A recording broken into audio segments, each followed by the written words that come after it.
entrevista el día de hoy con un invitado especial. Bueno, hemos estado recibiendo mensajes a través de varias plataformas y también directamente a mi Messenger.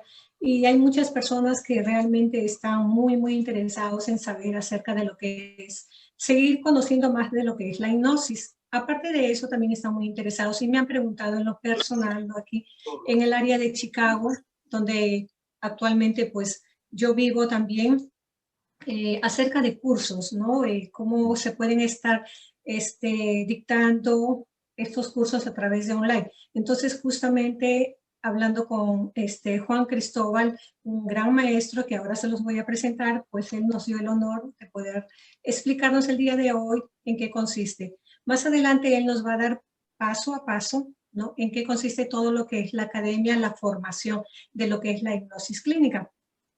Pero lo más importante que él nos viene a traer un tema muy importante. Él es el doctor Juan Cristóbal Ruiz Díaz, es psicólogo, es máster en hipnosis clínica. Aparte de esto, pues tenemos un tema muy importante que es el nuevo paradigma de la hipnosis dentro de la neurociencia. Sabemos que la neurociencia pues es la parte nerviosa del ser humano, no más que todo es el cerebro y el sistema nervioso. Un segundo tema que también nos va a tocar el día de hoy es cómo las terapias de la hipnosis se desarrollan con los conocimientos de la neurociencia y la psiconeuroinmunología. Excelente. Creo que son temas muy importantes que todos nosotros, inclusive los terapeutas que estamos aquí en este momento, pues también, ¿no? Nos va a ayudar a tener más conocimiento. Y el tercer punto que va a tocar también Cristóbal es futuros lineamientos desde el modelo neurohipnosis para las terapias psicológicas y fisiológicas, que viene a ser pues toda la parte orgánica, física y de la salud. Bueno, sin más que decir, yo le doy pase al doctor Juan Cristóbal. ¿Cómo estás? Gracias por estar aquí. Muy bien, Marisol, muchas gracias por invitarme a tu espacio. Muchas gracias a todos los participantes. Bueno, lo que yo les he venido como a contar un poco es esta revolución del conocimiento de la hipnosis y de la terapia en general, desde la emergencia de de estas nuevas ciencias híbridas, ¿no es cierto? La neurociencia, la psiconeuroinmunología, la epigenética, y cómo esto en mis ya 15 años de desarrollo de la hipnosis ha ido evolucionando en un modelo, ¿ya? Que es el modelo de neurohipnosis, que así le hemos llamado para diferenciarlo un poco de la hipnosis clínica tradicional, de la hipnosis clínica ericksoniana, de la hipnosis tradicional y de la PNL un poco, ¿no es cierto? Entonces yo quisiera hoy día exponerles esas diferencias tal vez y como un poco conversar sobre esa revolución. No sé si tienes alguna Excelente. pregunta o vamos. No. Ya, Sigue. no sé. Vamos a ir al paso. Sí, bien. Entonces, bueno, la neurohipnosis, la hipnosis ha sufrido varios procesos de evolución en el tiempo, ¿no es cierto? Desde Frank Mesmer, que fue el primer creador, o sea, el primer descubridor del mesmerismo, ¿cierto? Y de ahí, esos son como los orígenes de la hipnosis moderna, hasta nuestros tiempos, ¿cierto? Donde ha pasado por etapas donde ha sido más ha asumido un paradigma más psicoanalítico, ¿cierto? Donde empiezan a emerger estos conceptos del inconsciente, del subconsciente. Ese es un tipo de modelo que es el psicoanálisis, ¿no es cierto? Freudiano fundamentalmente, pero Charcot fue el que desarrolló esa parte de la hipnosis. Después, posteriormente, podemos ver una tercera etapa, digamos, donde la hipnosis empieza a desarrollarse en Estados Unidos, fundamentalmente, en los laboratorios en los años 50 y empieza a emerger una hipnosis más cognitivo-conductual, ¿ya? Desde un paradigma más del cambio del comportamiento, ¿no es cierto? Y ahí la hipnosis entra en la psicología cognitiva conductual. Y después de eso podemos ver que ha habido paralelamente a eso, hay una emergencia de la hipnosis en lo que es el modelo ericksoniano, que Milton Erickson ahí es como uno de los grandes, digamos, mentores de la hipnosis, ¿cierto? Y el modelo ericksoniano es un modelo más bien sistémico, conversacional, comunicacional, y de ahí emanan un montón de ramas de este árbol ericksoniano, donde encontramos la PNL, pero en esta como cuarta etapa de la evolución de la hipnosis clínica, si se quiere llamar, tenemos en este momento la influencia de las ciencias, la neurociencia fundamentalmente, la evolución de las ciencias cognitivas, por otra parte, la psiconeuroinmunología y la epigenética hoy día. Entonces un poco el derrotero que yo me propuse fue definir la hipnosis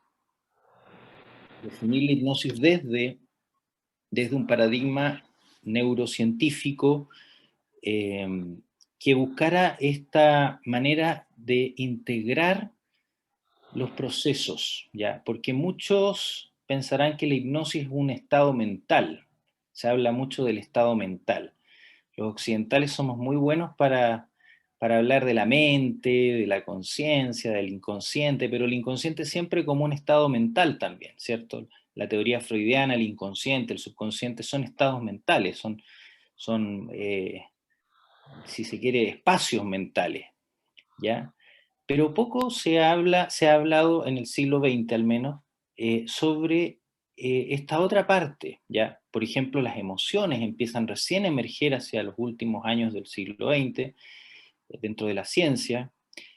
Antes no se hablaba de emociones, estaba casi penalizado hablar de emociones. Y hoy día las emociones empiezan a emerger, y Goleman con su libro de la inteligencia emocional, ¿cierto? Que viene de una teoría que es más antigua, ¿cierto? Solomon. De las emociones, ¿no es cierto? Y hoy día la neurociencia trabaja mucho las emociones. Entonces, todo este aspecto más corporizado, más corporal, más donde vemos el aspecto más del organismo como un todo, como una integralidad, había sido como un poco desconsiderado. Y la hipnosis, por una parte, no se veía como muy una posibilidad para modificar, por ejemplo, estados corporales o estados. Pero yo desde muy temprano, yo empecé a practicar la hipnosis cuando tenía como 15, 16 años, ya tengo como 25 años practicando hipnosis, un poco más tal vez, sí. Entonces, desde muy temprano yo me voy dando cuenta de que la hipnosis es mucho más profunda que un simple estado de conciencia alterado, ¿ya? Es mucho más profundo porque modifica, por ejemplo, se puede modificar aspectos corporales que son en general procesos muy automatizados en el cuerpo. Por ejemplo, el ritmo cardíaco, la temperatura del cuerpo y otros aspectos, ¿ya? Entonces, todos esos aspectos más profundos no habían sido muy considerados, ¿ya?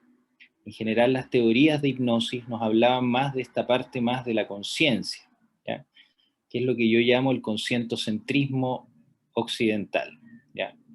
Por otra parte, yo tuve una exploración larga de corrientes orientales como el budismo, ¿cierto? Como la meditación, y por ahí empecé a conocer estos otros aspectos del medio interno, de cómo también la hipnosis podía brindarnos un acceso a esos aspectos, ¿ya? En este transcurso de ya 15 años de desarrollo teórico, metodológico y terapéutico de mi carrera, digamos, como hipnólogo, yo he desarrollado un modelo que se llama la neurohipnosis, que es lo que me gustaría ahora presentarles un poco de qué se trata o cómo este modelo un poco viene a evolucionar, viene a ser como una revolución, un nuevo paradigma para la terapia, ¿ya? ¿En qué sentido es un nuevo paradigma? En el sentido de que es una manera de entender los procesos corporales y mentales de una manera integrada, ¿ya? Entonces, Nosotros, el modelo de neurohipnosis se basa en una teoría o en un paradigma homeostático, ¿ya? ¿A qué se refiere esto?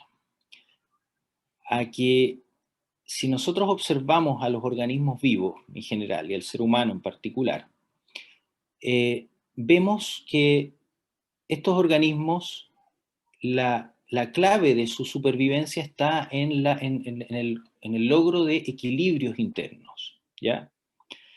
De equilibrios autorregulados, por decirlo así, ¿ya?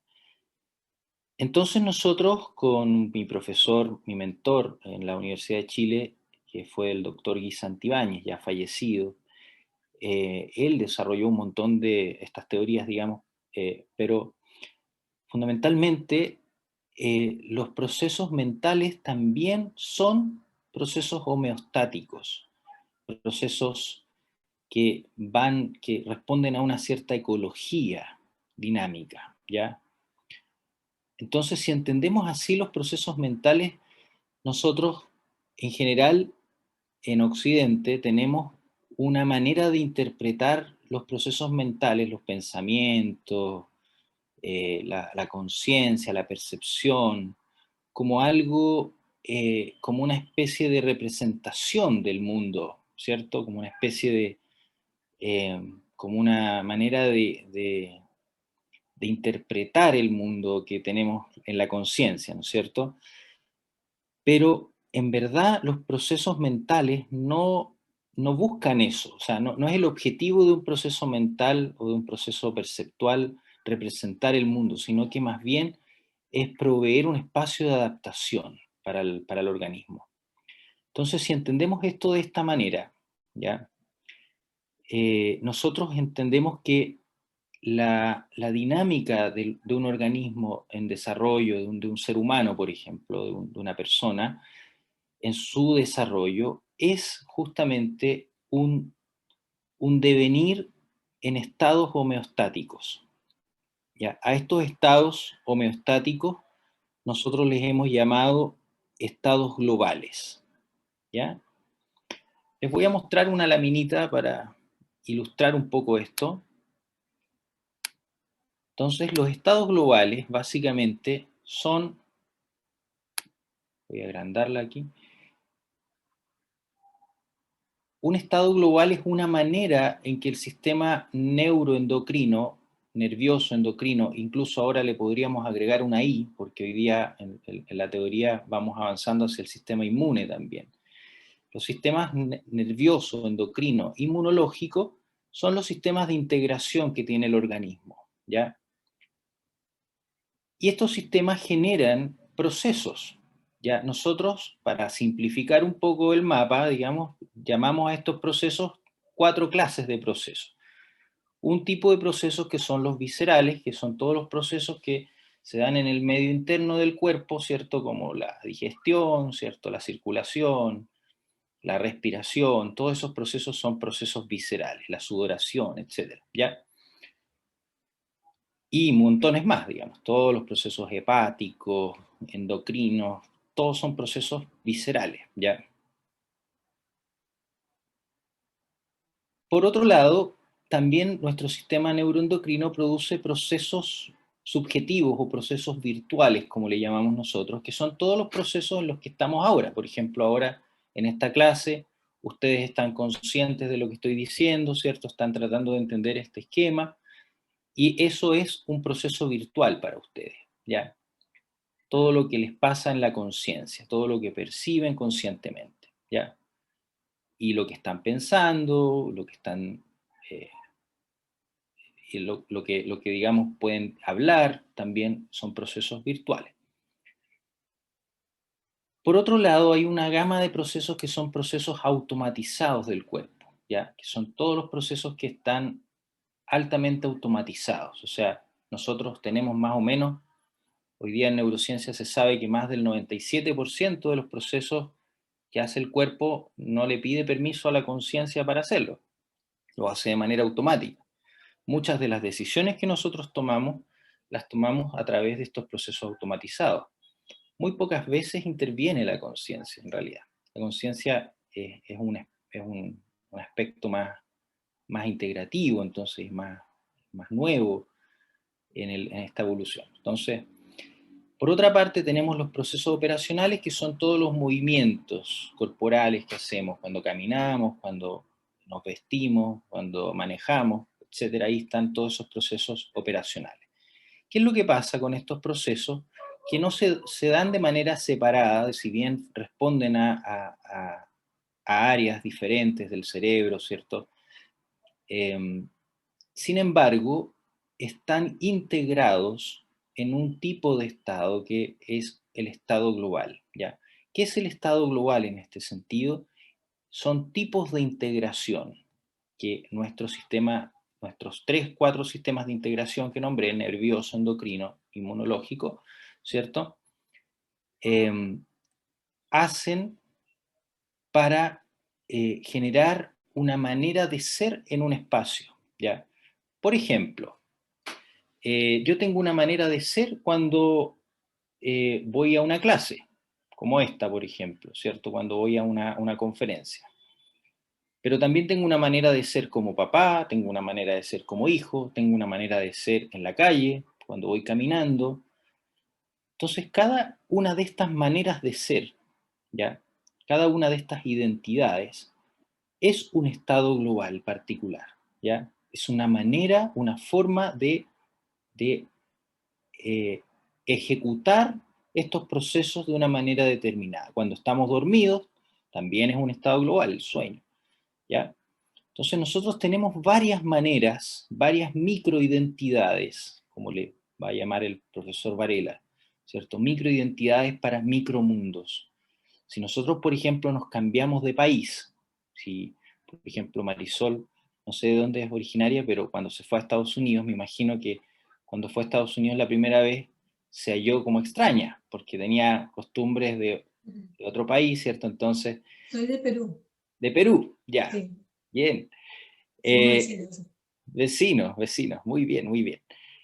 Entonces, cuando se fue a Estados Unidos, me imagino que al principio no le costó como encajar porque no tenía esos estados globales, esas microidentidades adecuadas tal vez, y el mismo lenguaje, el mismo idioma, digamos. Eso Entonces, todo me eso, costó 2 años para eso, adaptarme. claro, ¿ves? Dos Entonces, años. cuando uno se cambia de país o cuando cambia de cultura, por ejemplo, si alguno de ustedes se va a Oriente, por ejemplo, y cambian totalmente la cultura, estos estados globales que adquirieron, porque estos estados globales se van adquiriendo con la experiencia, son aprendidos, son adquiridos, ya no vienen, algunos aspectos vienen dados en el disco duro genético, digamos, pero la gran mayoría de estos estados globales se aprenden como producto del desarrollo ontogenético de la persona, ¿ya? Entonces, eh, en esos contextos yo tiendo a generar nuevas microidentidades, ¿ya? Entonces me obligo a generar un nuevo estado global para resolver ese problema. Y así es la evolución del ser humano normal, digamos, ¿ya? ¿Qué es lo que pasa cuando esto ocurre, cuando hay problemas con esto? Cuando ocurre pues uno podría decir un problema patológico, algo que genere una consecuencia, una enfermedad en el organismo. Justamente cuando estos estados globales empiezan a rigidizarse por una parte, hay dos conceptos ahí importantes. Uno es la rigidez del estado global, es decir, la incapacidad de responder de otra manera, la pérdida de la plasticidad, porque dentro de todo nuestro sistema nervioso es bastante plástico, ¿ya? Esa es una de las claves más importantes.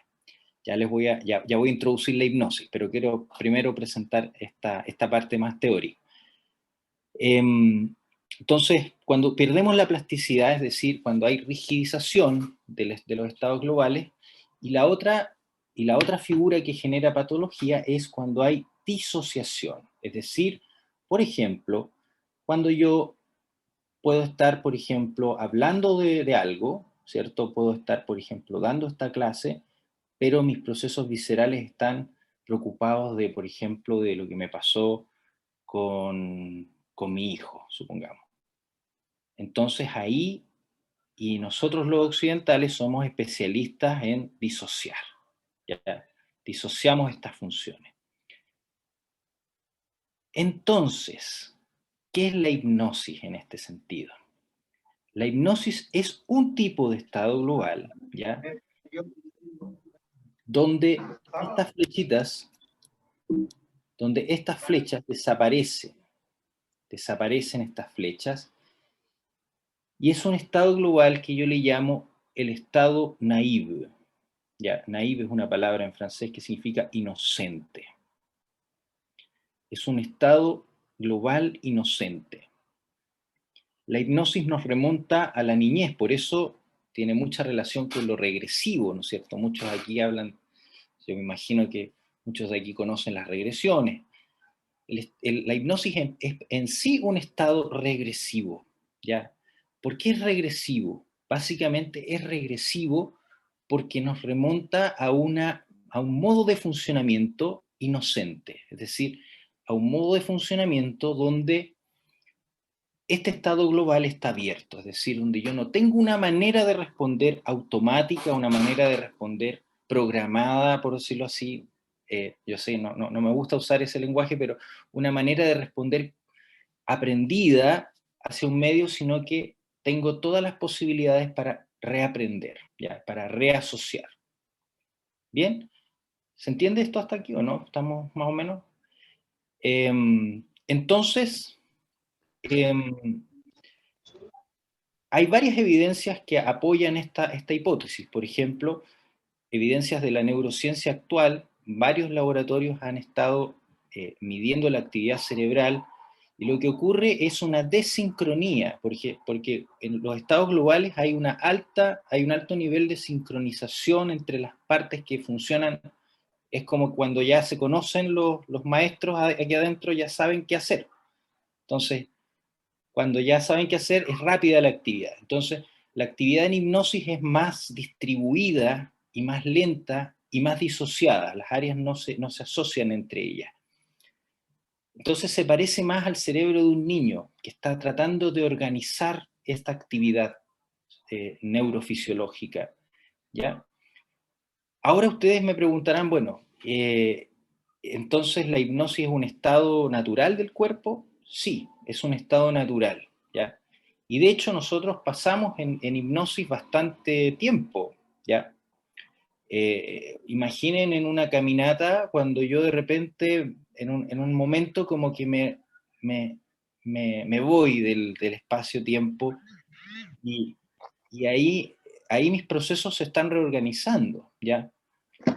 Es una manera de estar, digamos, que me permite reaprender o aprender cosas nuevas, ¿ya? En los estados globales más antiguos, digamos, más aprendidos, es más difícil generar nuevos aprendizajes, ¿ya?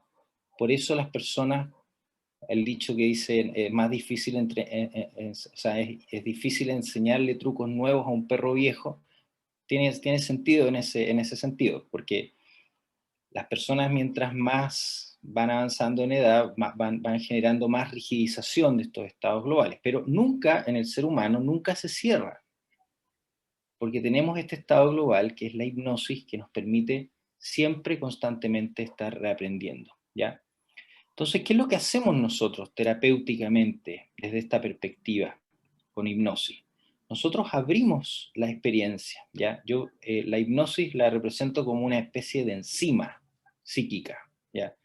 Pensemos que la experiencia, entendida en este sentido del estado global, es como una proteína compleja, ¿cierto? Está compacta, enrollada, ¿cierto? Y así es la experiencia muchas veces, es compacta, enrollada y circula en los mismos circuitos, ¿cierto? Por ejemplo, si uno tiene una fobia, si yo le tengo fobia a los perros, por ejemplo, veo un perro y voy a circular voy a generar ese mismo estado global, fóbico. Fijas, voy a generar ese estado de ansiedad, de pánico frente al perro. Entonces no tengo otra manera de responder. Pero con hipnosis yo puedo abrir ese estado global y modificar la experiencia en el estado global, ¿ya? Esta es la fundamental diferencia de una terapia de neurohipnosis a una terapia tradicional o de hipnosis tradicional o de PNL, fundamentalmente. Que la PNL, la hipnosis tradicional y las terapias en general, las terapias cognitivas, las terapias psicológicas, operan fundamentalmente aquí arriba, ¿ya? Operan sobre el discurso del paciente, sobre la interpretación, o bien operan sobre síntomas directamente, apagando síntomas como si fueran botones, ¿ya? Pero no operan sobre estos estados globales. Y tampoco se hacen cargo de que estos estados globales no son una cosa que son en un momento, no surgen en un momento, sino que tienen una historia, ¿ya? Ese rescatar la historia de estos estados globales nos remonta a las teorías más evolutivas, ¿ya? De la ciencia, de la neurociencia y de la biología fundamentalmente, ¿ya? Entonces, todo esto tiene una evolución. Por eso nosotros en neurohipnosis trabajamos sobre el estado global desde su origen y cómo este evolucionó, ¿ya? Generalmente los estados globales problemáticos se originan en una experiencia traumática. Entonces, se trabaja en esa experiencia traumática, ¿ya? Se abre esa experiencia traumática y luego se traslada ese nuevo estado global sanado, liberado, reaprendido, reestructurado, ¿ya? Hacia la experiencia actual del paciente. Y eso tiene unos resultados muy, muy, muy bonitos, porque en el fondo estamos reestructurando al paciente en el estado global, a diferencia de si simplemente yo hago una intervención en un nivel o en un proceso particular, ¿ya? Cuando nosotros asumimos que la terapia tiene que ser sobre el estado global, van a haber cambios profundos, incluso en la fisiología, ¿ya? Por ejemplo, hace unos años atrás, en 2018, hicimos un trabajo con diabéticos tipo 2, donde medimos la sangre, ¿cierto? Les tomamos muestras de sangre a esos pacientes y vimos cómo se modificaba el sistema inmunológico, la resistencia a la insulina, solamente variando el estado global, sin variar la alimentación, sin variar el ejercicio físico, sin variar nada más, nada de lo que pudiera ser externo al sujeto. Ya, solo este estado global. El estado global de una persona diabética es un estado global bastante particular, que tiene ciertas condicionantes en la metáfora que ellos hacen. No sé si hay alguna pregunta hasta aquí, Marisol. Juan Carlos, perdón, Juan Cristóbal, ¿nos puedes explicar un poquito mejor cuál es la diferencia entre el trabajo que se hace en programación neurolingüística y la hipnosis clínica? Ya, mira, el trabajo que se hace en programación neurolingüística, en general, el trabajo de la programación neurolingüística rescata el aspecto estratégico de la terapia ericksoniana, ¿ya? Fundamentalmente estratégico se refiere a operar sobre ciertas funciones estratégicamente, digamos. Se hace un trabajo más bien sobre el síntoma, ¿ya? Más que sobre el estado global, ¿ya? Pero el problema de eso es que si yo trabajo, por ejemplo, inhibiendo, extinguiendo un síntoma a través de alguna estrategia, ¿ya? Llámese así, por ejemplo, un anclaje, ¿ya? Si yo anclo una función a otra, por ejemplo, y inhibo un síntoma, ¿ya? Ese síntoma, no, o sea, esa operación no modifica el estado global, sino que modifica solamente la manifestación de ese síntoma.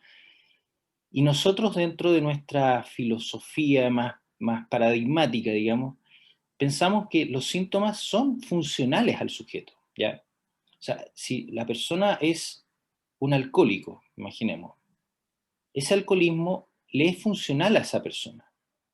si yo inhibo ese síntoma, si yo, por ejemplo, le genero una aversión al alcohol, imaginemos, en PNL uno hace un ancla, ¿cierto?, con una situación de asco y inhibe ese síntoma.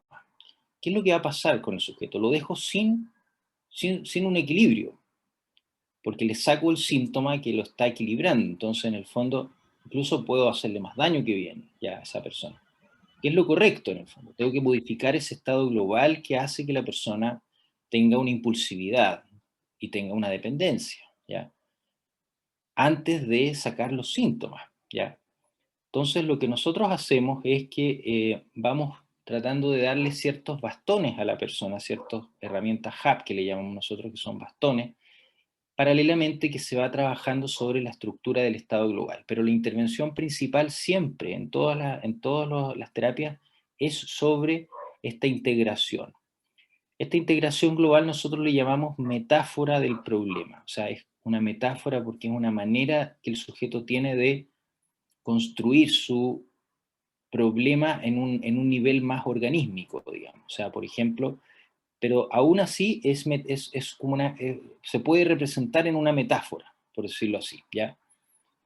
Querido Supongamos, hermano, sí, perdón, para Carlos, continuar, antes de que, mejor dicho, te avances, sí, sí, o sea, vale la el pena. organismo, por Ujú, llamarlo así, como lo estás llamando el organismo global, ujú. siempre va a tender hacia la homeostasis, Exacto, de equilibrio, a pesar de que tenga, por ejemplo, síntomas como lo que estabas hablando del tipo diabetes o qué sé yo, pero claro, eso está llevándolo a a un un equilibrio, homeostasis, aunque nosotros no lo veamos de esa manera. exactamente. Pero Entonces, dentro de ese organismo lo está llevando a un homeostasis, ¿no es justamente, cierto? Está equilibrando algo, ¿no es cierto? Que debe estar en descompensación interna, ¿no? exacto, justamente. Y entonces con la PNL, como tú dices, sanaríamos el síntoma, Claro, la pero reaparece alarma, por otra parte, claro. claro, pero no estaríamos viendo el origen que está causando ese síntoma o es que se active esa alarma. Justamente, Ya, gracias. justamente. Los síntomas también pueden ser alarmas, pero también pueden ser funcionales, porque en el fondo los síntomas son parte de esta homeostasis que está haciendo el sistema, ¿te fijas? Entonces, sacar los síntomas así, o trabajar sobre los síntomas puramente, puede ser más un daño que un bien, en este sentido, ¿ya? Entonces, hay que tener mucho ojo cómo manejamos los síntomas. Nosotros lo que hacemos es como una especie de reemplazo de síntoma por formas más adaptativas, por recursos en el fondo, pero paralelamente vamos llegando hacia la intervención principal que es sobre el problema de fondo, o sea, sobre esta organización interna, que en general responde a una metáfora. Por ejemplo, las personas que hacen diabetes tipo 2, que es diferente a la diabetes tipo 1, porque la diabetes tipo 1 es una enfermedad autoinmune, ¿ya? Pero las personas que hacen diabetes tipo 2, en general, no todos los casos, pero sí en general, tienen una metáfora de sentir que no son merecedores del amor, ¿ya? Entonces, como el amor se asocia al azúcar o a la comida, digamos, a la glucosa, ¿cierto? Porque el amor está cosificado en la leche materna, en la primera forma tangible de amor que recibe el bebé es la leche materna, ¿cierto? Y la leche materna es azúcar, es glucosa, ¿cierto? Es alimento, digamos. Entonces, estas personas rechazan el amor o porque más bien se sienten así. Entonces, desde esa metáfora, generan un estado global donde su cuerpo empieza a representar esta metáfora de la misma manera, ¿ya? En otro orden, ¿ya? En otra dialéctica, en otro orden, ¿ya? En el orden corporal, por ejemplo, esta metáfora de no soy digno de recibir amor, las células no reciben azúcar, empiezan a generar resistencia al azúcar. ¿Te fijas? Es súper concreto el tema. ¿Fija? Entonces, un estado global va a determinar una forma de funcionamiento en todo el cuerpo, no solamente en la mente, ya no solamente es un tema mental, sino que es todo el cuerpo el que emana o el que en el fondo expresa a través de los síntomas, expresa, manifiesta, ¿ya? El Chendium en alemán, manifiesta esa forma de ser, ¿ya? Es sumamente importante, entonces, a la hora de hacer una terapia, tener este conocimiento más integrador, ¿ya? Porque es fácil también, como decimos en Chile, meter las patas, ¿no es cierto? Muy fácil meter las patas, no sé si se entiende ese dicho, como echar a perder o... Sí. Exacto. Sí, claro, sí. No sé si hay algunas otras preguntas, por favor, si quieren participar. Esto voy a sacar la lámina en todo caso ya. Juan Cristóbal, quiero hacer una pregunta, pero no sé si hacerla ahora o más adelante. Dale nomás, Carlos, hazla ahora. Y quería preguntarte, más o menos estoy comprendiendo hacia dónde está yendo tu plática. Lo que me interesaría en la pregunta es si el caso de algún paciente hace xenoglosia, un dialecto, empieza a hablar un dialecto que el paciente no habla, Sí, sí. ¿eso en dónde encajaría en tu cuadro? ¿En qué parte entraría en tu cuadro? O sea, ¿me entiendes? ¿Cómo lo explicaríamos? Ya. Tú dices un lenguaje que él no ha aprendido en la vida actual, por decirlo así. Exacto, exacto. Entonces, pues, eso ha sucedido en algunos casos y es Ya, impresionante. ya. Entonces yo quisiera saber cómo lo Sí, podríamos explicar yo según tu también lo vi. cuadro, Mira, o aquí dónde lo podríamos encajar, ¿no? me voy a tirar un carril, como decimos acá en Chile, pero más o menos eh, de una manera científicamente orgánica. Yo lo explicaría desde la epigenética, ¿ya? O sea, bueno, Chomsky ha demostrado que el bebé tiene en su vocablo todas las palabras o sea, todas las fonemas que existen en el mundo, digamos. O sea, puede hablar cualquier Bueno, idioma. todos tenemos células que vienen desde la época primitiva, pues, ¿no? Desde las primeras tribus hasta el Claro, momento, ¿no? exactamente. Entonces, yo apostaría a que esas memorias, incluso si hay, yo he visto casos donde se ve, o sea, se pasa a una experiencia en otra existencia, por decirlo así, yo apostaría que eso tiene que ver con la memoria ancestral, ¿ya? Claro, claro, pero mi pregunta iba hacia, en tu cuadro, ¿en dónde lo pondríamos? En los procesos virtuales, pero Ah, ok, en ok, los ok. procesos virtuales, pero son procesos némicos que se llaman. Son Némicos. procesos némicos. Es que esos procesos son los más generales, pero de ahí se desglosan bastante más. En el Claro, diplomado vemos todo eso como más los desglosan. no me Pero cabe duda. sería un proceso némico, ¿ya? Ahora, los procesos némicos, en este caso, yo apostaría, o sea, mi explicación a eso tiene que ver con la epigenética, ¿ya? La epigenética una forma de herencia que se transmite de generación, y la genética también, pero la epigenética fundamentalmente es una herencia que se puede transmitir de una generación a la otra, que son proteínas que rodean el ADN, ¿cierto? Y que hoy día se sabe que tienen una carga hereditaria también en la expresión de los fenotipos. Entonces, si nuestro organismo tiene la capacidad de desarrollar el sistema nervioso, que es un sistema muy intrincado, muy lleno de son células, digamos, pero tienen una organización interna, ¿cierto? Se organizan capas y etcétera. Y, y la neurulación en el embrión es tan perfectamente y que todos tenemos un sistema nervioso más o menos parecido, digamos, por eso podemos hablar a través de esta conferencia, digamos, si no fuéramos parecidos, no tendríamos ni siquiera la chance de poder dialogar, digamos, ¿ya? Pero esa genética que es tan, o sea, que el desarrollo orgánico del sistema nervioso es tan fino, ¿cierto? ¿Por qué no pensar que se puede tener memorias de otras, de otros, de nuestros ancestros? Eso se sabe hasta cierto punto, o sea, hasta cierto punto nosotros sabemos que, por ejemplo, algunas fobias son heredadas, por ejemplo, la fobia al agua, la fobia a las arañas. No es trivial que no le podamos tener fobia a una silla, porque la silla no nos hace nada, pues, entonces no es. Pero las arañas, el bebé sin conocer una araña ya puede desarrollar una fobia a una araña, porque esas memorias son evolutivas, ¿te fijas? Pero eso es conducta, ¿ya? Lo otro es procesos subjetivos, los procesos virtuales, que es donde tu pregunta va más abocada.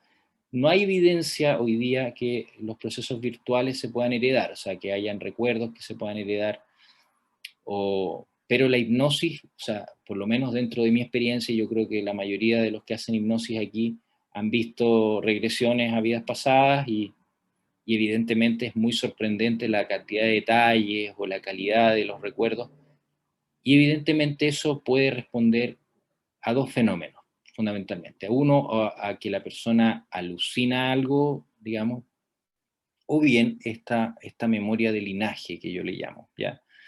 O una memoria ancestral, ¿ya? De ahí también podríamos generar esto, o sea, de ahí tienen sentido los arquetipos de Jung, por ejemplo, ¿no es cierto? Eh, que no somos diferentes, ¿te fijas? Por eso podemos generar un cierto grado de digamos, de síntesis de tipos de personas, por ejemplo, arquetipos, ¿cierto? Y tiene sentido, ¿cierto? Finalmente la vida es una rama que no se termina, o sea, somos nosotros parte de esta rama y después nuestra progenie va a ser los siguientes y así también se van heredando cosas, ¿te fijas? Entonces esa parte yo la tomaría por ese lado, ¿ya? Por el lado de la herencia epigenética. Muy bien. Marisol, ¿habrá alguna pregunta por ahí en el panel? No sé si Déjame ver. quizás, o aquí me parece que están hablando. Déjame ver a través del Facebook. Los arquetipos, el hombre y sus símbolos y los Claro, básicamente somos muy parecidos. eso es justamente, porque nuestro desarrollo es muy parecido, o sea, son muchas menos las diferencias que las similitudes. Si tú comparas dos cerebros, no hay grandes diferencias, o sea, es muy similar, por eso mismo podemos desarrollar este fenómeno tan maravilloso que es la cultura, ¿no es cierto?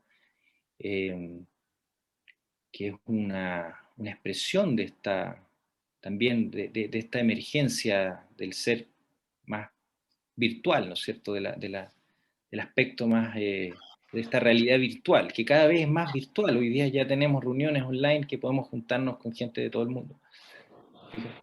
Impresionante. Así que, bueno. Sigamos con el tema, por ejemplo, entre lo que es la psiconeuroinmunología y el cuerpo, la salud. Ya, eso es súper interesante en el modelo de neurohipnosis porque nosotros, como ya te iba adelantando un poco con el tema de la diabetes y con otros temas de salud, o sea, salud física, no solo salud mental, hemos abordado bastantes cosas y temas interesantes. El gran descubrimiento que ha surgido es que la mayor parte de las enfermedades tienen esta forma integrativa, sobre todo las enfermedades crónicas, ¿ya? O sea, tienen un origen psicoemocional y corporal. Entonces, si nosotros empezamos a trabajar en la medicina como alopática, ¿no es cierto? Empezamos a trabajar lo mismo, empezamos a trabajar sobre el síntoma. Entonces, si el intestino está inflamado, le damos omeprazol, ¿cierto? Que un recubridor gástrico para que no se inflame.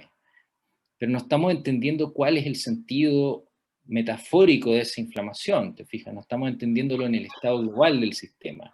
Esa inflamación puede ser producto de una ansiedad no trabajada o de una manera de responder que me genera una especie de retención, ¿no es cierto? Y que yo empiezo a inflamarme por esa misma razón. Entonces, desde este punto de vista, la psiconeuroinmunología nos brinda una ciencia integrada para entender con más profundidad justamente la relación que hay entre lo que le pasa al sujeto persona, lo que le pasa al sujeto emoción, ya, endocrino, ¿cierto? Y lo que le pasa al sujeto cuerpo, al sujeto organismo, al sujeto... cuando yo hablo de sujeto, estoy refiriéndome a que en realidad en nuestro sistema coexisten estas tres identidades. ¿Sí? ¿Hay una pregunta por ahí? ¿O no? Entonces, coexisten estas tres identidades en el fondo. La identidad donde yo soy Juan Cristóbal, ¿cierto? Persona, sujeto relacional, que vivo en este medio virtual donde hay países, donde hay gobiernos, donde hay etcétera, etcétera, cultura. Pero paralelamente también tengo otro sujeto que no es consciente de eso y que vive esta cosa evaluando mis estados internos, que es mi sujeto emocional. Nosotros llamamos la dialéctica de segundo orden. Es dialéctico porque es relacional, ¿cierto? Pero también más abajo existe otro sujeto que es el que se encarga de la homeostasis de mi cuerpo. Entonces, tenemos estos tres sujetos ya dentro de una misma persona. Entonces, la hipnosis lo que permite es alinear estas tres identidades que en general se desbarajustan, ¿no es cierto? Estas tres maneras de ser del organismo que en general se desbarajustan. Entonces, por ejemplo, si el sujeto persona se siente deprimido, el sujeto automático podría generar una crisis al páncreas, por ejemplo. Entonces, ahí ves que la manifestación de la depresión, por ejemplo, en estos tres niveles de integración, en las tres dialécticas que le llamo yo, que son prácticamente identidades dentro del sujeto, o sea, del organismo, van generando estas enfermedades corporales. Por ejemplo, una alergia. Una alergia en el cuerpo podría representar también en el nivel más consciente una negación, un rechazo a algo o a alguien, ¿cierto? Cuando yo empiezo con alergias, sobre todo las alergias aéreas, digamos, las alergias nasales, es una alergia relacional, ¿se fija?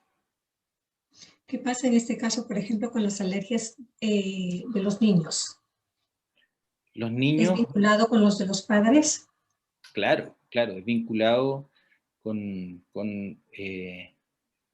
el niño tiene que tener un equilibrio entre el cuidado, porque requiere de cuidados especiales, requiere de regulación emocional, porque el niño no autorregula las emociones hasta ya bien avanzada su maduración, pero también requiere espacio.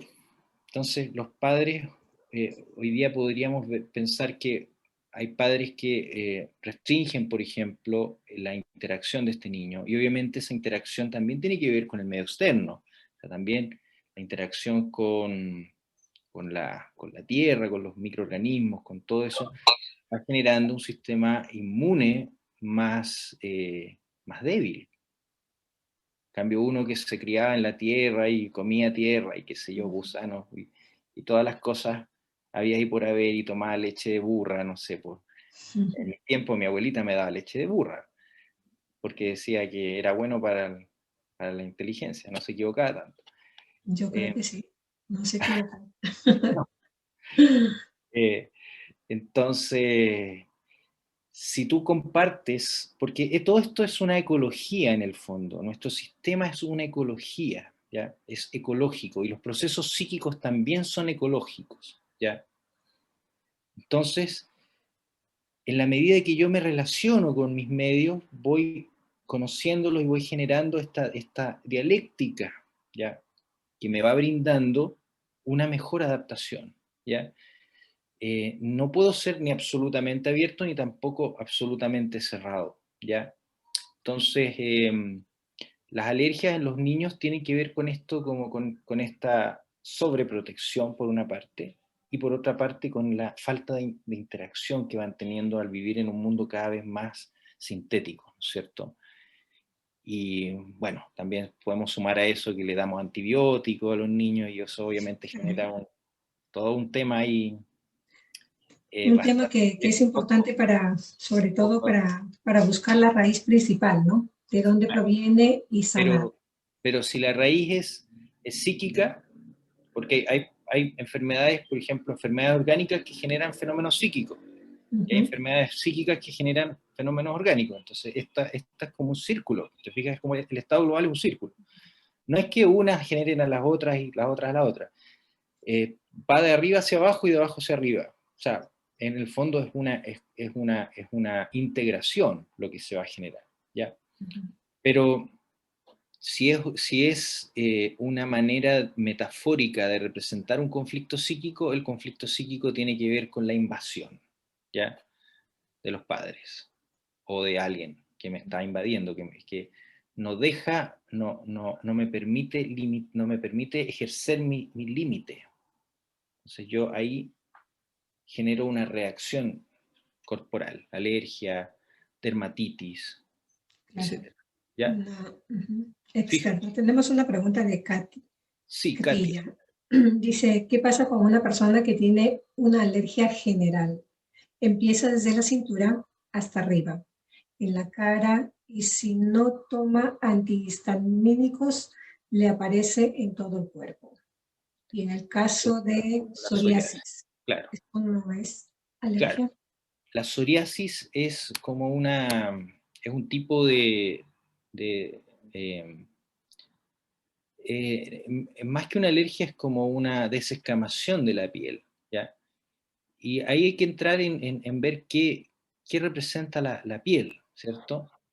La piel representa la barrera. Entonces, de alguna manera, yo no tengo barreras claras. Fíjate, entonces empiezo a desescamar la piel porque me siento invadido en el término relacional, ¿ya? Y es una reacción a esa ansiedad de traspaso de los límites, ¿ya? Y mientras más fuerte es esa metáfora, más se empieza a expandir la psoriasis, digamos, como dice Katia. Entonces, la manera de sanar a esos pacientes, yo he trabajado con varios pacientes de psoriasis, es justamente fortaleciendo esos límites, ¿ya? Haciéndolos, o sea, dándoles el sentido de su autonomía, en el fondo. Sí, bueno, Digamos que un paciente, por ejemplo, tiene una situación emocional bastante fuerte. ¿ya? Y ese paciente, a través de la hipnosis, a través de los procesos terapéuticos, se le lleva a un estado como profundo, ¿no? Para conocer la raíz principal de dónde viene el problema. Una vez que esa persona, por ejemplo, sana esa situación en ese momento, pero pasan después 6 meses o puede pasar un año y otra vez regresa a la misma situación, Claro, entonces es hay un porque patrón. realmente no se sanó No, bien esa, claro. okay. No se fue muy No, profundo, la terapia no fue muy profunda, no se llegó a la raíz principal. no se llegó a la historicidad de este estado global, porque uno lo puede sanar aquí, pero sigue la raíz. Entonces, la raíz en general tiene que ver con el evento traumático que generó esa desorganización o esa manera de responder. Por ejemplo, hay personas que son muy sensibles. Conocen personas así, me imagino, que son muy, que digamos, caen en como en una Depresión. emoción muy fuertemente y muy rápido, y cualquier cosita las hace llorar o las sensibiliza. Claro, eso tiene que ver con un estado global donde yo me veo frágil, ¿te fijas? Donde yo me generé esta identidad, porque el estado global es una identidad. Entonces, si yo trabajo los temas desde los síntomas, no estoy trabajando sobre la identidad. Yo lo que tengo que modificar es esa identidad, es esa manera de ser del sujeto que está organizada de una cierta manera, y tiene una estructura dada, ¿ya? Una estructura dinámica, por supuesto, no es, estoy hablando de que sea como una mesa, pero es una estructura dinámica, pero tiene una organización el estado global. Entonces, si yo no intervengo sobre esa organización del estado global, difícilmente voy a poder modificar. Entonces, cuando vuelve a aparecer este síntoma es porque no se llegó a modificar esa identidad. Y la única manera de modificar, o sea, no es la única, pero la manera más eficiente de modificar esa identidad es justamente llevándolo al momento en el que esa identidad se forjó, donde el desarrollo armónico de la persona dejó de ser armónico y empezó este quiebre, que generalmente eso se conoce como trauma. Ya, hay que ir al trauma. ¿Sí? Viéndolo desde ese punto, como tú estás mencionando ahorita, vamos a suponer que la persona, el trauma no viene desde ahora, viene de vidas pasadas. Porque ahora, pues, con esto de la hipnosis, estamos aprendiendo que no solamente es que tenemos que llegar solamente hasta la barriga de la mamá o hasta el momento de, ¿no?, de la concepción, sino que tenemos que llegar más atrás, nos tenemos que ir más atrás para ver de qué punto viene. Entonces, en este caso, por ejemplo, ¿cómo trabajas tú la hipnosis? Mira, en el caso de que la cuestión sea más atrás, digamos, como tú dices, que tenga que ver como con una estructura, un patrón Digamos, el patrón. ancestral o familiar tal vez. Por ejemplo, los diabéticos son, voy a volver a tocar la diabetes, pero en general, o bueno, los asmáticos también, son generaciones, o sea, son fenómenos que se van repitiendo de una generación a la otra. Entonces, en ese sentido, se trabaja sobre la metáfora, ¿ya? Ahí conviene más trabajar sobre esta metáfora trascendente, que es como un concepto, como decíamos recién, como una especie de arquetipo del sistema, del estado global, ¿ya? Que se puede representar concretamente en algo más abstracto, pero siempre obviamente en la integración del cuerpo. Entonces ahí uno trabaja sobre la metáfora, o bien si la persona puede, o sea, si naturalmente genera recuerdos de otras vidas o de otras experiencias antes de la concepción, digamos. Yo trabajo con eso como si fuera una metáfora también, o sea, de la misma manera. O sea, se trabaja de la misma manera que se trabaja un trauma actual, sanándolo, ¿ya? Por ejemplo, yo tenía una paciente hace un tiempo atrás que tenía unas como bolitas de agua, no sé cómo se llama, es la enfermedad, no me acuerdo cómo se llama, pero una enfermedad muy rara, ¿ya? Se le generaban como ampoas en los dedos, ¿ya? Y fuimos para atrás, no encontré nada en la infancia, nada que pudiera explicar eso, y de repente en una regresión se fue más para atrás y se vio como un pescador, ¿ya? Hidrosis se llama, claro. Entonces, y ese pescador cortaba con un cuchillo, y era un lugar muy sucio. Entonces yo ahí la hice reconciliarse con con ese pescador, que en el fondo era él el que tenía el trauma de haber vivido una vida muy, muy mala, digamos. Pero en el fondo siempre se trabaja de la misma manera, la terapia para los traumas siempre tiene 4 momentos. El primer momento es la catarsis, segundo momento la reparación o reestructuración, tercer momento la reconciliación y cuarto momento la integración. Esos son los momentos que se utilizan para sanar un trauma. Sea eso real, sea una memoria real o no real, ahí eso queda a la creencia de cada uno. Si creen en la reencarnación, bien, es una vida anterior, entonces si creen en la ciencia, bueno, es una memoria ancestral, como puede que haya sido el abuelo, el tatarabuelo, o la... ¿Te fijas? Entonces, vaya a saber uno, ya. Sí, Eso claro, ahí es igual. queda el criterio de la creencia de cada uno, digamos. Yo solamente en este caso expongo lo que yo hago y obviamente en ese sentido se utiliza esa experiencia de la misma manera que se utiliza la experiencia del trauma en la niñez o en la infancia, ¿ya? Ujú. Bueno, Excelente. no sé si hay Bueno, alguna otra ¿alguien más pregunta. le gustaría hacer alguna pregunta? Habían preguntas acá, aparece en el chat, a ver. El vitiligo, llamado mal de Llamado mal del pinto. vitiligio, ese, eh, el asma también.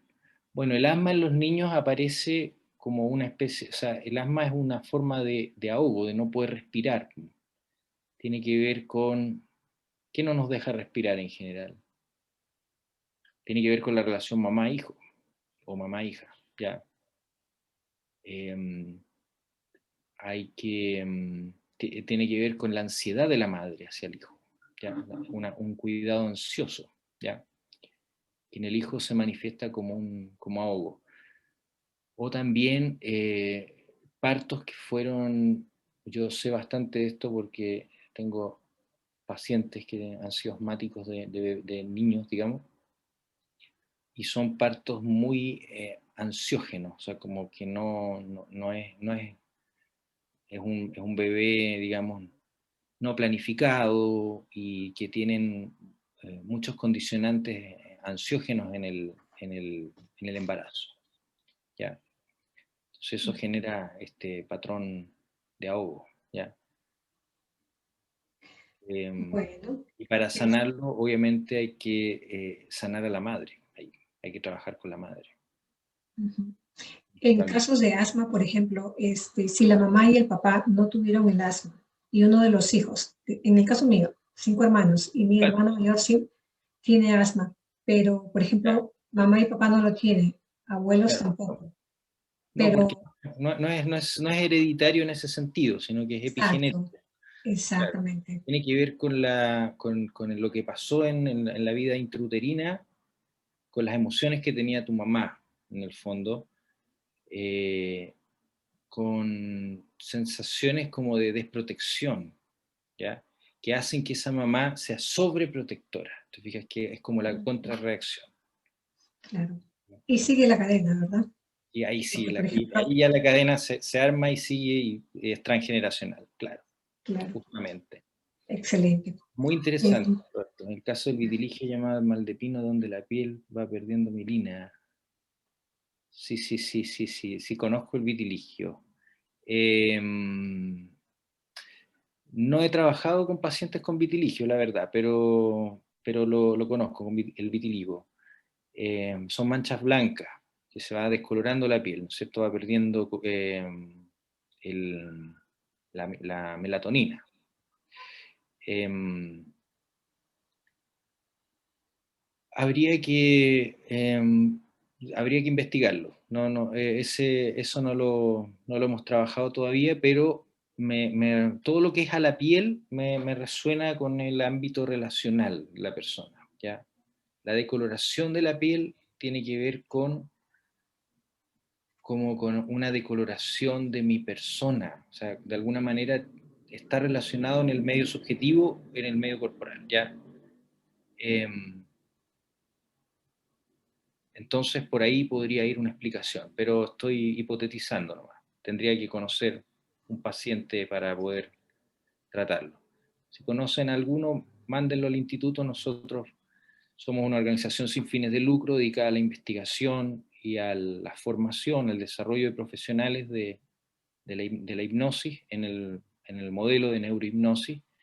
Así que desde ya dejarlos más que invitados al diplomado versión 2021, la octava versión internacional de este diplomado, que se dicta 100% online, pero son clases muy similares a esta interacción que estamos teniendo ahora. O sea, son en vivo 100%, algunas conmigo, otras con otros profesores que son expertos también en las materias que se trabajan, y vemos ahí desde trastornos psicosomáticos, psiconeuroinmunológicos, como le llamamos nosotros, dolor crónico, fibromialgia, todo lo que tiene que ver con el dolor, ¿cierto? Depresión, ansiedad, adicciones, trauma, trabajo en educación también, problemas de conducta en niños, problemas de atención, ideas muy comunes, ¿no es cierto? Y coaching también, tiene un módulo de coaching, que es lo último que le hemos agregado. Juan Cristóbal, diplomado, ¿cuántos meses va a ser? ¿De cuánto tiempo es la duración? Sí, el diplomado que nosotros hacemos dura 10 meses y son 300 horas lectivas. Aquí les comparto el afiche, ¿cierto? Y tiene una metodología que toma 4 aspectos muy importantes. Uno, que hay una plataforma interactiva donde están los recursos, videos de pacientes, muchas cosas, muchos recursos en general, ¿ya? Y eso se abre en modalidad semanal, son 34 semanas, ¿ya? Tenemos clases en directo todas las semanas, los días martes, en un horario de 19 horas a 20 horas, no, 19 a 21. Son 2 horas de clases en la semana. Y una jornada una vez al mes, que es un viernes y un sábado. Viernes en la vespertino y sábado todo el día, ¿ya? Además, tienen tutorías y supervisiones individuales con un profesor dedicado a cada alumno, ¿ya? O sea, un profesor para cada alumno. Y esas tutorías son cada 15 días y van dándoles orientación, van teniendo una relación más directa de maestro-aprendiz, ¿ya? Eso fundamentalmente para la práctica, porque la práctica se aprende mirando y con un mentor, digamos. Entonces, esa es como la dinámica del mentor. Todo 100% en vivo, online, pero en vivo, ¿ya? No es grabado, no es un curso que está pregrabado, o solo en la plataforma hay material pregrabado, pero en general todo en vivo, ¿ya?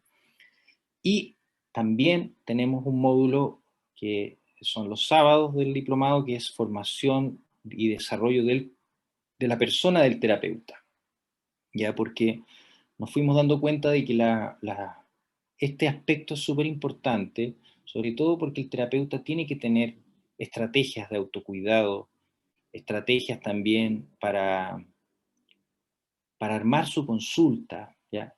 Estrategias de tipo más pragmático, como incluso tenemos un curso de oratoria, de teatro, ¿ya? Porque la expresión oral, la expresión corporal, es muy importante para la hipnosis, ¿ya? Entonces, este taller también es paralelo al diplomado, es un taller transversal, ¿ya? Que son la formación y desarrollo del terapeuta. Entonces, en esa línea tenemos esos 4 metodologías. Y obviamente es una formación integral, puede entrar una persona que no sepa nada de hipnosis y va a salir certificado como terapeuta, practitioner en neurohipnosis al final de estos 10 meses, porque nosotros garantizamos que se aprende de manera así, por eso vamos uno a uno. Entonces no es una cosa así que yo regale el certificado a personas que no lo ameritan, sino que es uno a uno y por eso les damos un seguimiento muy, muy, muy al dedo. Entonces, si quieren información, la página es neurohipnosis.org. Somos una ONG, ¿cierto? El Instituto de Neurohipnosis. Y estamos dedicados justamente a la investigación y al desarrollo de la hipnosis neurocientífica, ¿ya? En el modelo que hemos llamado neurohipnosis. Los dejo más que invitados a que puedan participar. Este año hay un descuento importante en la colegiatura, así que aprovechen de hacerlo ahora, que después ya vamos a volver por todo este tema, la situación de COVID-19, obviamente nosotros también somos conscientes de eso, así que es un programa muy, muy completo, ¿ya? Aquí hay varios alumnos míos, parece, que podrían decir. Juan Cristóbal, también Sí. la pregunta que me estaban haciendo a través de los mensajes era uno, ¿cuál es el costo? La otra, Ya. la más importante creo que todos debemos saber. Este curso de hipnosis es especialmente para terapeutas, para doctores, para alguna persona con especialidad o para quién, o es para Mira, todos. para terapeutas, para psicoterapeutas especialmente, pero también nosotros aceptamos a personas que tengan vocación o que quieran desarrollarse como terapeutas desde cero, también es la opción. Porque este diplomado es la primera parte de la formación y después hay seminarios de profundización para los que requieran más profundización, y ahí después seguimos avanzando en la carrera de neurohipnosis. Así que cualquier persona que tenga algún estudio, obviamente, previo, pero no necesariamente de terapia, ¿ya? O sea, que tenga capacidad de hacer un diplomado de estas características, y que tenga vocación. Por ejemplo, yo he formado ingenieros que quieren después desarrollarse como terapeutas o como coaches, y no han tenido ningún problema, ¿ya?, para desarrollarse. Yo aquí les entrego todos los conocimientos de biología, de psicología, de neurociencia que van a requerir para la terapia, y obviamente del modelo terapéutico, ¿ya? De hecho, es mejor venir con una mirada más abierta, más naive, más inocente al diplomado. Les va mejor a los que no saben nada previo, porque los que saben cosas previas generalmente tienen que reactualizar, entonces es un proceso un poco más complicado. Excelente. Así que, bueno, Okay. Si los dejo puedes más. escribir, Sí, si puedes escribir sí, aquí sí. abajo, la página. Sí, la voy a escribir aquí. Neurohipnosis.org. Ya, ahí pueden consultar, o al correo que es neurohipnosis@gmail.com. Más fácil, Sí. Pues le imposible. contesto a Zoila, que me está diciendo ahorita por Facebook que si ella puede escribirse, le digo que sí, ahorita lo acaba de Claro, contestar. claro. Cualquier persona puede inscribirse en este diplomado, y es por eso es una carrera de terapeuta, en el fondo. Es una carrera, es una formación que parte desde cero. Asumimos que los terapeutas no saben nada. Entonces, partimos desde los conceptos más básicos, pero es bastante compacto porque trabajamos en el modelo nomás. O sea, somos el modelo, y es un modelo de vanguardia, como les digo, basado en estos conocimientos que traté de esbozar muy brevemente en esta sesión. Pero espero que les haya quedado algo importante, ¿ya? Excelente. Excelente, muchísimas gracias. ¿Alguien le gustaría hacer algún comentario? Puede levantar la manito o abrir su micrófono. Pues yo creo que se viene, como se dice, una clase. Yo quiero saber cuál es el costo y cuándo inicia. Ya, inicia Gracias. el 26 y 27 de marzo. Y el costo depende del país. Así que escríbenos al correo de neurohipnosis@gmail y te mandamos el costo que corresponde al país, ¿ya? Porque obviamente no en todos los países es igual o sea, la conversión del dinero, digamos. Por eso nosotros somos conscientes de eso, y hay un costo para cada región, ¿ya? Entonces, pero es muy económico en todo caso. Dentro de los diplomados es barato para una formación de estas características, y de la cantidad de horas y digamos, de la cantidad de cosas van a ver. Así que, Consuelo, escríbenos a neurohipnosis@gmail y te contestamos ya inmediatamente, o mañana a primera hora. Claudia Díaz, que es la coordinadora, te envía los valores, ¿ya? Muchas gracias. Claro que sí. Listo, Consuelo. Entonces, como tú dices, ¿no, Juan Cristóbal? Las prácticas que se hacen, porque pues como conocemos nosotros, esas prácticas son tan importantes, ¿no? De Claro, hacerlo a veces en sí, vivo, ¿no? Pero como ahorita por lo mismo que estamos en esta situación, tú claro, dices las que prácticas, se va a tener un tutor especialmente para hacerla, como ser el guía prácticamente. y son 5 meses de práctica, o sea, son los 5 meses del segundo semestre son los módulos prácticos, o sea, los módulos de terapias, ¿ya? Ujú. Y en esos mismos 5 meses, cada alumno ve un paciente por mes, ¿ya? Supervisado por su tutor. Lo bueno de este sistema es que esas sesiones se graban. Entonces después con el tutor el alumno revisa el video y el tutor le va haciendo las correcciones. Ahí mira, donde hiciste eso, eso está. Entonces es muy bueno, de verdad que es muy práctico, porque con este sistema ahora se puede corregir mucho más así al dedillo, digamos, más al detalle, la práctica. Y en total en el diplomado vemos más de 30 pacientes. Así que, o sea, en las clases prácticas, la jornada práctica, que es una vez al mes, ahí vamos trayendo pacientes de distintas sintomatologías y vemos un montón de pacientes, o sea, entre 30 y 40 más o menos, ¿ya? Ujú. Así que es muy, muy completo, de verdad. Las clases son en vivo, como dices, todos los martes, ¿verdad? Todos los martes en vivo y la jornada con la que empezamos, que es la del 26 y 27, y después cada mes se repite una jornada igual, que son viernes y sábado, ¿ya? Todo el día.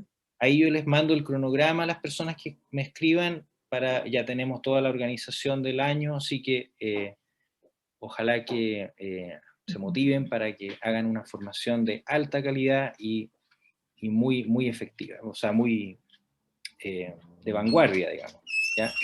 Y en caso, por ejemplo, de que no se pueda, que uno pueda faltar a esa clase por motivos de trabajo, Queda, situaciones.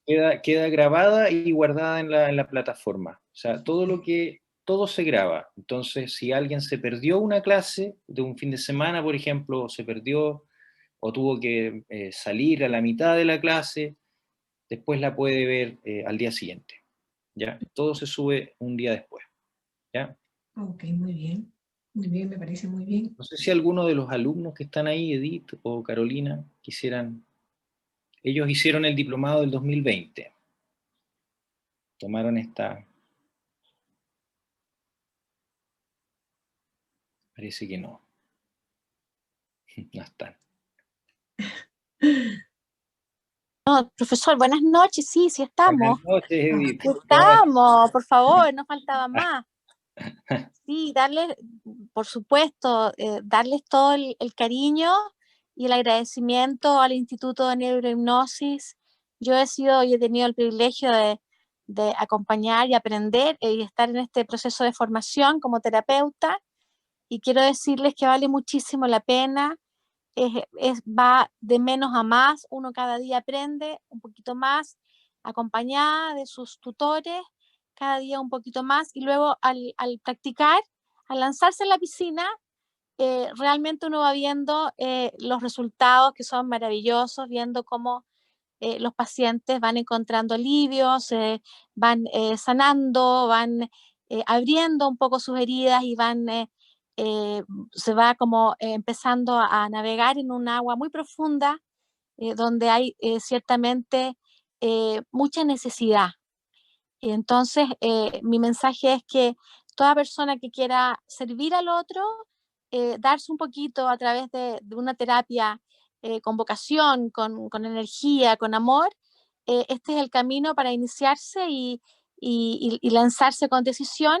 El doctor Juan Cristóbal realmente es experto y nos da todas las herramientas para poder hacer un trabajo bien hecho. Así es que las invito de todo corazón a aprender y cada día a ser más profesionales. Así es que yo he tenido esa oportunidad y estoy muy contenta de haber participado en esta sesión con ustedes. Muy buenas noches. Gracias, Edith. Gracias. Gracias por tu Bueno, participación. Bueno, sin más, oh, ahí está. Jaramillo. ¿Alguien más le gustaría expresar algo? Bueno, en vista de que todos... aquí tengo muchos mensajes en Facebook y me dicen muchísimas gracias, están muy interesados. Ahora yo terminando voy a mandar la información en Facebook para las personas directamente para que puedan enlazar con el correo electrónico y también con el link de la plataforma del internet. Marisol, sí. Yo personalmente, para los que estén interesados en el diplomado, yo lo recomiendo enormemente. Es muy completo, muy científico, muy detallista. De verdad, no se han arrepentido de esta experiencia que Juan Cristóbal da. Así que para todos los que están aquí presentes, el que esté interesado en el diplomado, yo se lo recomiendo enormemente para que lo tengan presente. Muchas gracias. Gracias, Carolina. Gracias, gracias. Bueno, te Bueno, dejo. muchas gracias, Marisol, por esta invitación y por el privilegio de esta conversación tan amena y tan interesante que pudimos tener hoy día de los campos más importantes y más de frontera de la ciencia, ¿no es cierto? Sí, a ti también, Juan Cristóbal, muchísimas gracias. Una información muy valiosa. Yo creo que todos podemos llegar a estudiar o seguir estudiando, ¿no? La rama de la hipnosis que viene de la mano prácticamente de poder ayudar, seguir ayudando a otras personas y también principalmente pues conocerse uno más a fondo. Y realmente sí, es una herramienta poderosa porque inmediatamente nosotros, una vez que ya nos conectamos, ya sabemos también cómo trabajarlo, ¿no? Qué mejor ahora con las clases que vas a dar, con herramientas mucho más, pues todo viene de la mano. Eso. De la mano. Bueno, Marisol, buenas. Muchísimas gracias. Que no sea la primera, sino... Sí, no, tenemos que seguir. También creo que en las clases. Y pues gracias a cada uno de ustedes por estar aquí en el presente con nosotros, acompañándonos y nos estamos viendo. Un saludo cariñoso a todas y a todos. Sí. Nos vemos. Gracias. Un saludo. Gracias, buenas noches. Buenas noches. Buenas noches. Gracias, gracias.